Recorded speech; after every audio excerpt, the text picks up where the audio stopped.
Media asing soroti antusiasme warga Indonesia bertemu dengan Paus Fransiskus. Saudara, media asing menyoroti antusiasme warga Indonesia untuk menyambut kedatangan Paus Fransiskus meski hanya bisa bertemu sekilas saja. Kunjungan Paus Fransiskus ke Indonesia merupakan bagian dari perjalanan apostoliknya yang mengundang sukacita bagi masyarakat Indonesia. Vatikan News yang mengutip media Bangkok Likas menulis, masyarakat rela berbaris rapi sambil memegang ponsel mereka masing-masing untuk siap mengabadikan konvoi yang melintas antara masjid terbesar di Asia Tenggara, Masjid Istiqlal dan Gereja Katedral Our Lady of the Assumption di Jakarta pada Rabu 4 September kemarin. Mereka pun berteriak dan bersorak-sorai saat kendaraan lewat, Bapak Paus melintas di depan mereka.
Jokowi buka peluang reshuffle kabinet usai Pramono dan Risma mundur.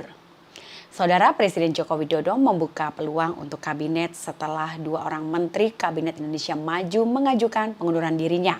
Dua menteri yang mengundurkan diri adalah Menteri Sosial Tri Risma Harini dan Sekretaris Kabinet Pramono Anung karena mereka mengikuti Pilkada 2024. Kepala Negara mengungkapkan dua menteri itu sudah mengajukan surat pengunduran diri. Jokowi juga menyatakan surat pengunduran diri Risma sudah ditandatangani, sedangkan untuk Pramono memang belum ditandatangani.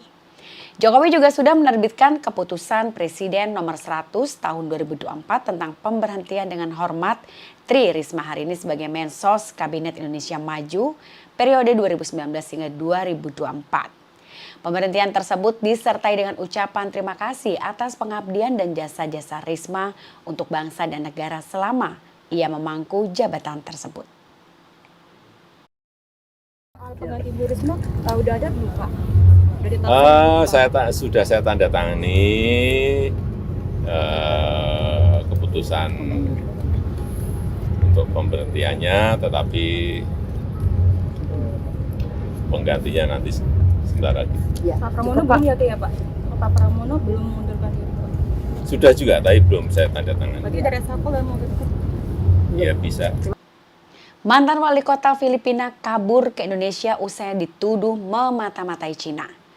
Usai menangkap buronan Filipina Alice Gu, pihak kepolisian Indonesia pun meminta barter dengan buronan utama BNN Johan Gregor Haas.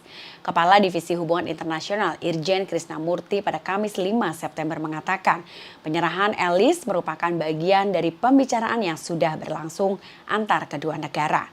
Dan menurut Krisna tidak ada syarat khusus dalam pertukaran ini. Namun ini semua didasarkan pada itikat baik dari kedua negara dalam kerjasama bidang penegakan hukum.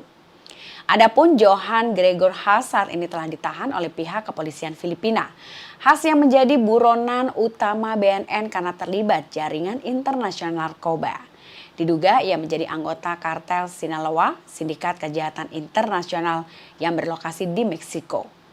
Haas juga diduga melakukan penyelundupan 5 kg metamfetamin yang diselundupkan melalui keramik lantai. Bahan terlarang tersebut dikirim oleh Haas dari Guadalajara, Meksiko.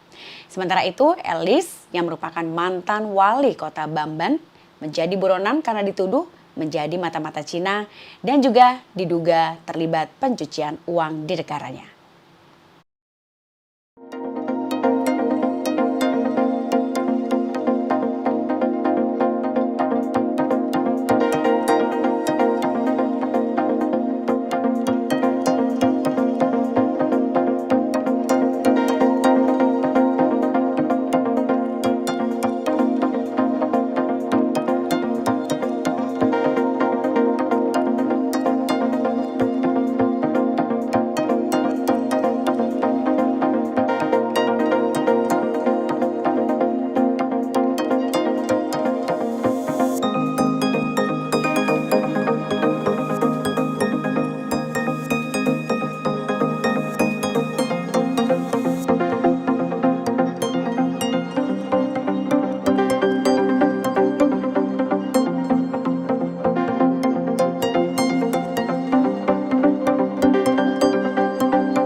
mengancam culik wartawan, bodyguard Atta Halilintar pun meminta maaf. Saudara, seorang pria yang diduga sebagai pengawal selebritas Atta Halilintar mengancam wartawan ketika Atta dan Aurel mengunjungi Polres Jakarta Selatan. Dalam video berdurasi singkat, tampak pria berbaju hijau melontarkan kata ancaman kepada wartawan yang sedang menunggu dan ingin mewawancarai Atta Halilintar, juga Aurel Hermansyah di Mapolres Jakarta Selatan.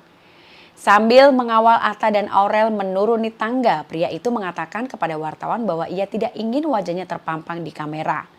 Ia juga mengancam akan menculik wartawan tersebut jika permintaannya tidak dituruti.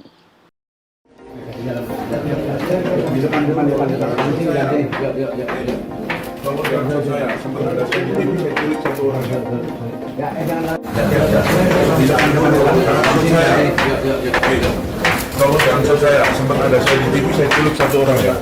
Mohon maaf untuk rekan-rekan media, saya merasa salah untuk perkataan-perkataan seperti itu, dan sekali lagi saya minta maaf. Mungkin saya berkata-kata refleks ya, dan mohon maaf untuk rekan-rekan media, saya mengaku salah dan saya meminta maaf yang sebesar-besarnya. Terima kasih. Rentetan tembakan terdengar di dekat Kedutaan Besar Israel di Jerman. 2 insiden keamanan terjadi di sekitar Kedutaan Besar Israel di luar negeri dalam waktu yang cukup berdekatan pada Kamis 5 September.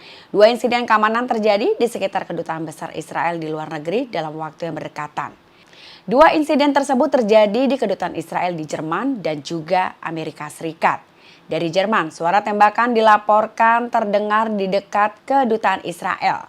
Polisi Jerman pun mengumumkan jika suara tembakan terdengar di alun-alun Munich, dekat Pusat Dokumentasi Sejarah Sosialisme Nasional. Petugas keamanan pun berhasil menembak dan melukai seorang tersangkanya. Pusat dokumentasi terletak di dekat konsulat Israel di distrik Maxvorstadt, Munich.